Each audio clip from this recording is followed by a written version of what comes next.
Parothuneer MSAC സുവർണ jubilee ആഘോഷത്തിന്റെ ഭാഗമായി ഓണോത്സവം 2025 സെപ്റ്റംബർ 6 മുതൽ ഡിസംബർ വരെ സംഘടിപ്പിക്കും. സെപ്റ്റംബർ 5 തിരുവോണനാളിൽ വിവിധ മത്സര പരിപാടികളും സെപ്റ്റംബർ 6 ശനിയാഴ്ച 2 മണി മുതൽ കലാകായിക വിനോദ മത്സരങ്ങളും വൈകുന്നേരം 6 മണി മുതൽ സുവർണ ജൂബിലി ആഘോഷ ഉദ്ഘാടനം പയ്യന്നൂർ MLA TA മധുസൂദനൻ നിർവഹിക്കും. തുടർന്ന് നാടൻ കലാവിരുന്നായ പാട്ടും പറച്ചിലും അരങ്ങേറുമെന്ന് ഇന്ന് വിളിച്ചു ചേർത്ത പത്രസമ്മേളനത്തിലൂടെ സംഘാടകർ അറിയിച്ചു. പത്രസമ്മേളനത്തിൽ സംഘാടക സമിതി chairman RK Padmanabhan, convener Akhil TP, programme committee convener Rajesh VR എന്നിവർ പങ്കെടുത്തു. Parothuneer MSA club, mini sports and arts club, അതിൻ്റെ 50ാം വാർഷികം സുവർണ ജൂബിലി ആഘോഷം വരുന്ന 6-ാം തീയതി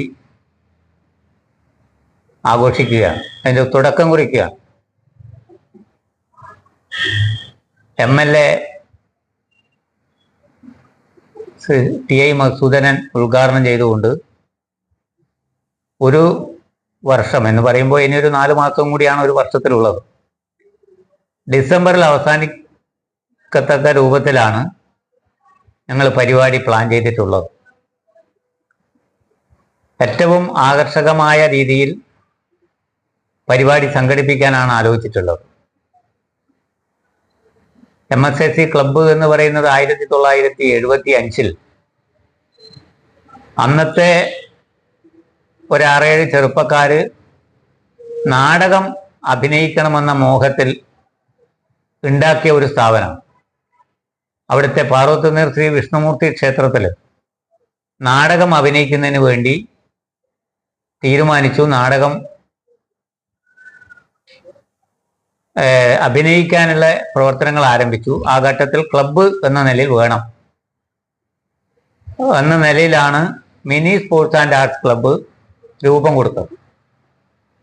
75 മുതൽ 76 വരെ ഒരു കൊല്ലം 2 നാടകം അവരമ്പലത്തിൽ അഭിനയിക്കുകയും ചെയ്തു. അതിനുശേഷം 2 നാടകത്തിന് ശേഷം ആ സ്ഥാപനം നിലച്ചു, പ്രവർത്തനം നിലച്ചു. അപ്പോൾ അതിൽ കുറച്ച് പൈസയെല്ലാം ബാക്കിയുണ്ടായി. അന്നത്തെ ട്രഷറായിരുന്ന PT കൃഷ്ണാടൻ, എപ്പോൾ വെള്ളൂരാണ് താമസം, അദ്ദേഹത്തിൻ്റെ പേരിൽ അത് ഡെപ്പോസിറ്റ് ചെയ്തു. ഏതാണ്ട് അന്നത്തെ കാലത്തെ ഒരു 2000 ശിഷ്ടം ഉറുപ്പിക. അതിനുശേഷം 77 ഞങ്ങളെല്ലാം അതിൻ്റെ പ്രവർത്തനം ഏറ്റെടുക്കാൻ തയ്യാറായി. അദ്ദേഹവുമായി സംസാരിച്ച് ഞങ്ങൾ ആ സ്ഥാപനം ഏറ്റെടുത്തു. ആ ഫണ്ട് ഞങ്ങൾക്ക് അയാൾ അനുവദിച്ചു തന്നു. തുടർന്ന് ഇങ്ങോട്ട് പ്രവർത്തനം നടത്തി സാമ്പത്തികം കണ്ടെത്തുന്നതിനാവശ്യമായ പലതരത്തിലുള്ള പരിപാടികൾ ഞങ്ങൾ സംഘടിപ്പിച്ചു. അങ്ങനെ സംഘടിപ്പിച്ച് 77 ജനകീയ പ്രവർത്തനങ്ങൾ ഞങ്ങൾ നന്നായി ഇടപെടാറുണ്ട്. അന്നത്തെ കാലത്ത് അസുഖം, ഈ വസൂരിയെല്ലാം വന്ന് കിടക്കുമ്പോൾ അതിനെല്ലാം ഞങ്ങൾ ആശുപത്രിയിൽ കൊണ്ടുപോകാനും ഒക്കെ ആയിട്ട് ഒരു ജീവകാരുണ്യ പ്രവർത്തനം അക്കാലത്ത് ഞങ്ങൾ ഏറ്റെടുത്തിട്ടുണ്ട്. അപ്പോൾ അങ്ങനെ ഏറ്റെടുത്ത് പ്രവർത്തനം നടത്തി. ഏതാണ്ട് 78 ശേഷം 78-79 കാലഘട്ടത്തിൽ സെന്റിന് 600 രൂപ വില നിശ്ചയിച്ചുകൊണ്ട് ഒരു 3 സെന്റ് സ്ഥലം ഞങ്ങൾ വിലക്ക് വാങ്ങി. അതെൻ്റെ അച്ഛനാണ് ആ സ്ഥലം കൊടുത്തത്. അന്ന് 600 രൂപയാണ് സെന്റിന് വില പറഞ്ഞത്. 1800 രൂപയ്ക്കാണ് ആ സ്ഥലം വാങ്ങിയത്. തുടർന്ന് ഞങ്ങൾ ചെറിയ ഷെഡെല്ലാം കെട്ടി കട്ട പിടിച്ച് ഷെഡെല്ലാം ഉണ്ടാക്കി അങ്ങനെ പ്രവർത്തനം ആരംഭിച്ച് ഏതാണ്ട് ഒരു 1985 വായനശാലയും ഞങ്ങൾ ആരംഭിച്ചിട്ടുണ്ട്. 85 അല്ല, 85 മുമ്പ് തന്നെ വായനശാലയുടെ പ്രവർത്തനമെല്ലാം ആരംഭിച്ചിട്ടുണ്ട്. 85 അതിൻ്റെ രജിസ്ട്രേഷൻ എല്ലാം നേടിയെടുക്കുന്ന നിലയുണ്ടായി. ക്ലബ്ബ് അതിൻ്റെ രജിസ്ട്രേഷൻ തലശ്ശേരി രജിസ്റ്റർ ചെയ്ത് അതിൻ്റെ ആനുകൂല്യങ്ങളെല്ലാം കിട്ടത്തക്ക രൂപത്തിലുള്ള പ്രവർത്തനം അതിൻ്റെതും ആയി സംഘടിപ്പിച്ചു. അങ്ങനെ ഒരുപാട് പ്രവർത്തനങ്ങൾ അതിൻ്റെ പിന്നിൽ സേവന രംഗത്ത് നിന്നുകൊണ്ട് പ്രവർത്തിച്ച് അതിനാവശ്യമായ ഫർണിച്ചറുകൾ ഒക്കെ ഞങ്ങൾ പിന്നെ മരം ചുമ്മിക്കൊണ്ടുവന്ന് അറുത്ത് ഉരുപ്പടിയാക്കി ഫർണിച്ചർ ഉണ്ടാക്കുകയും അതോടൊപ്പം തന്നെ അതിന് വേണ്ടുന്ന മരത്തിൻ്റെ മേക്കൂടെല്ലാം ഞങ്ങൾ ഇതുപോലെ സേവനത്തിൻ്റെ ഭാഗമായി തന്നെയാണ്, സ്വന്തം അധ്വാനത്തിൻ്റെ ഭാഗമായിട്ട് ഉണ്ടാക്കി എടുത്തിട്ടാണ് ഒരു ഓട് വെച്ച ഷെഡ് ഉണ്ടാക്കിയത്. ആ ഓട് വെച്ച ഷെഡിൽ നിന്നുകൊണ്ടാണ് പ്രവർത്തനം കുറെ കൂടി ജാഗ്രതയിൽ വായനശാല പ്രവർത്തനം ഒരു റൂമിൽ ക്ലബിന്റെ പ്രവർത്തനവും നടത്തി മുമ്പോട്ടേക്ക് പോയി. 2000 ആകുമ്പോൾ അതിന്റെ രജത ജൂബിലി ആഘോഷം 25ാം വാർഷികം ഞങ്ങൾ ഏറ്റെടുത്തു. ഒരു വർഷം നീണ്ടു നിൽക്കുന്ന പ്രവർത്തനം അന്നും സംഘടിപ്പിച്ചു. വിവിധ തരത്തിലുള്ള പരിപാടികൾ, സാംസ്കാരിക സമ്മേളനം, കായിക മത്സരങ്ങൾ, വിവിധ തരത്തിൽ കലാമത്സരങ്ങൾ, മെഡിക്കൽ ക്യാമ്പുകൾ, രക്തനിർണയ ക്യാമ്പ് തുടങ്ങിയ പരിപാടികളെല്ലാം അക്കാലത്ത് സംഘടിപ്പിച്ച് നല്ല നിലയിൽ നമ്മുടെ പഞ്ചായത്തിലും അതുപോലെ തന്നെ ബ്ലോക്കിലൊക്കെ ആകെ അറിയപ്പെടുന്ന നിലയിൽ വന്നു. പിന്നീടാണ് കേരളോത്സവം പരിപാടി സർക്കാർ നടപ്പിലാക്കിയത്. കേരളോത്സവത്തിൽ ഞങ്ങൾ പങ്കെടുത്ത് ജില്ലാ ലെവലിൽ ഉൾപ്പെടെ ശ്രീമൻ PK കരുണാകരൻ അന്ന് നാടകത്തിന് നേതൃത്വം കൊടുത്തു. കരുണാകരൻ ഉൾപ്പെടെ നേതൃത്വം കൊടുത്ത് ഞങ്ങളെല്ലാം അതിന്റെ പിന്നിൽ പ്രവർത്തിച്ച് 2000-ന് ശേഷം പിന്നെ അതിന്റെ ജില്ലാ തലത്തിലുള്ള നാടക പരിപാടിയിൽ കലാമേളയിൽ 1ാം സ്ഥാനത്തേക്ക് എത്തുന്ന നിലയുണ്ടായി. തലശ്ശേരിയിൽ വെച്ച് നടന്ന നാടക പരിപാടിയിൽ 1ാം സ്ഥാനത്തേക്ക് Parothunnur mini sports and arts club എത്തി. ബ്ലോക്കിലും കിട്ടി, കണ്ണൂരിലും കിട്ടി. പിന്നീട് സംസ്ഥാന നിലയിലേക്ക് ഞങ്ങൾ പോയില്ല. അപ്പൊ ആ നിലയിൽ കലാരംഗത്തും കായിക രംഗത്തും വോളിബോൾ ജേതാക്കളെല്ലാം സൃഷ്ടിച്ച, ഇന്ന് നമ്മുടെ കൂടെ ഇല്ലാത്ത PK ലക്ഷ്മണൻ, PK സുകുമാരൻ തുടങ്ങിയിട്ടുള്ള വോളിബോൾ രംഗത്ത് തിളങ്ങി നിന്ന ആളുകളെ ഈ ക്ലബിന്റെ നേതൃത്വത്തിൽ കായിക താരങ്ങളാക്കി നമുക്ക് ഉയർത്തിക്കൊണ്ടുവരാൻ വേണ്ടി സാധിച്ചിട്ടുണ്ട്. കരുണാകരൻ സംഘചേതനയിൽ പ്രധാന അഭിനേതാവായി അഭിനയിച്ച സംഘചേതനയുടെ നാടകം ഈ രജത ജൂബിലിയുടെ സമാപനം കുറിച്ചുകൊണ്ട് ഞങ്ങൾ അവിടെ അവതരിപ്പിച്ചിട്ടുണ്ട്. അന്ന് പയ്യന്നൂർ ബ്ലോക്കിനുള്ളിൽ ആദ്യമായി ആ പരിപാടി അവതരിപ്പിച്ചത് പാറോത്തുന്നേര് ക്ലബ്ബാണ്. അന്ന് അദ്ദേഹം അതിൽ അഭിനയിക്കുന്നുണ്ട്. അപ്പൊ അദ്ദേഹത്തെ ആ നിലയിൽ സംസ്ഥാന നിലവാരത്തിൽ അറിയപ്പെടുന്ന ഒരു നാടക കലാകാരനാക്കി ഉയർത്തിക്കൊണ്ടുവരാനും ഈ സ്ഥാപനത്തിന് കഴിഞ്ഞിട്ടുണ്ട്. ജനകീയ പ്രവർത്തനങ്ങൾ ഒട്ടനവധി ഏറ്റെടുക്കുന്ന ഒരു സ്ഥാപനം എന്ന നിലയിൽ നല്ല നിലയിൽ ആ പ്രവർത്തനം നടത്തിയിട്ടുണ്ട്.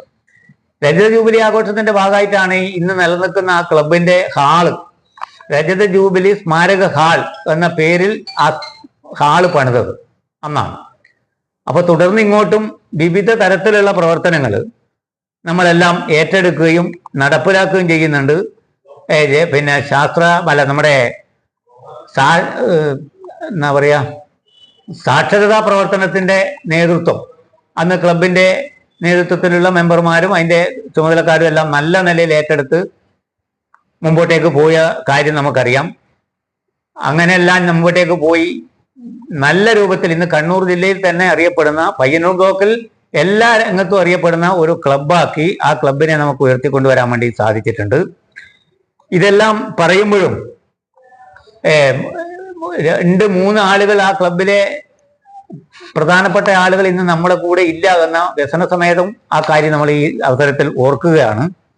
അപ്പൊ ഈ നിലയിൽ നല്ല പരിപാടിയാക്കി പ്രവർത്തിച്ചു വരുന്ന ഒരു സ്ഥാപനമാണ് mini sports and arts club എന്ന് പറയുന്നത്. സ്ഥലപരിമിതി അതിന് കുറവാണ്. അതുകൊണ്ട് അതിന്റെ അവിടെ വെച്ചിട്ടല്ല, അമ്പലം ഗ്രൗണ്ടിൽ വെച്ചിട്ടാണ് മത്സരങ്ങളെല്ലാം നമ്മൾ സംഘടിപ്പിക്കാറും പലത്.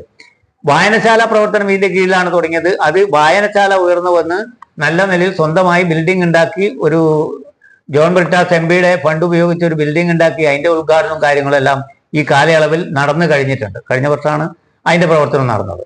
അപ്പൊ ആ നിലയിൽ അപ്പോൾ രണ്ടായി തന്നെയാണ് ഇപ്പോൾ അതിന്റെ പ്രവർത്തനം നടക്കുന്നത്. നേരത്തെ 1ആയിട്ടായിരുന്നു, ഇപ്പം 2ആയിട്ടാണ്.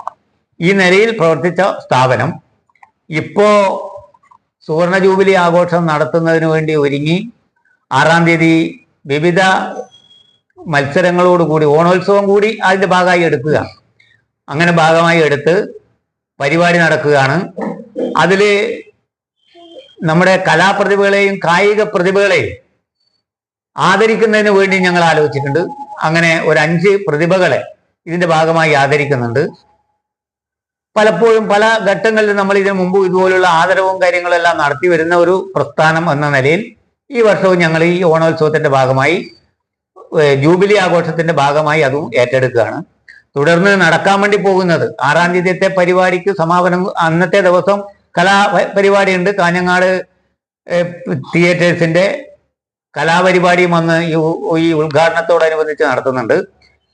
ഇപ്പോൾ നമ്മൾ ആലോചിച്ചിട്ടുള്ളത് ഈ മാസം തന്നെ അവസാനിക്കുന്നതോടുകൂടി ഒരു ആരോഗ്യ രംഗത്ത് ചികിത്സാ സൗകര്യം ഉറപ്പിക്കുന്നതിന് ഒരു ആയുർവേദ മെഡിക്കൽ ക്യാമ്പ് സംഘടിപ്പിക്കണം എന്നാലോചിച്ചിട്ടുണ്ട്.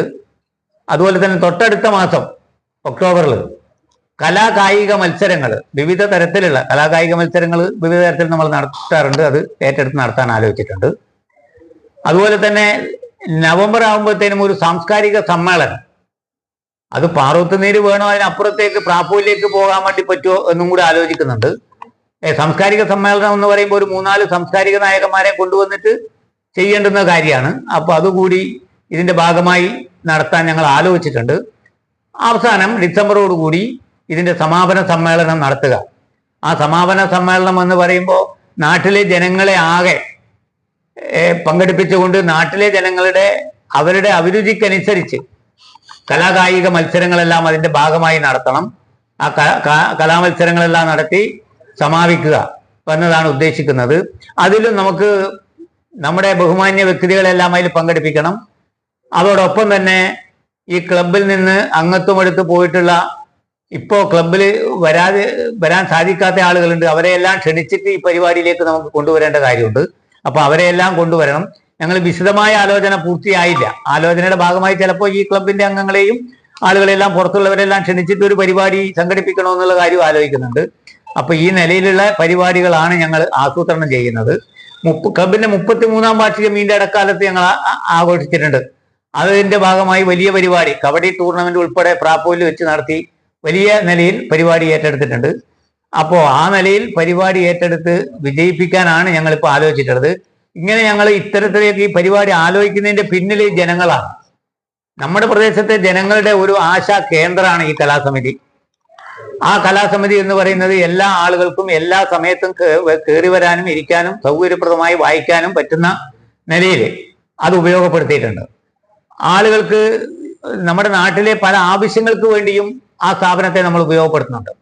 അപ്പൊ ഇത്തരത്തിലുള്ള എല്ലാം ഉപയോഗപ്പെടുത്തുന്ന ഒരു സ്ഥാപനം എന്ന നിലയിൽ ജനങ്ങളുടെ എല്ലാം ഒരു ആശായ കേന്ദ്രമാണ് ഈ mini sports and arts club എന്നുകൂടി ഞങ്ങൾ ഇതിന്റെ ഭാഗമായി സൂചിപ്പിക്കുക.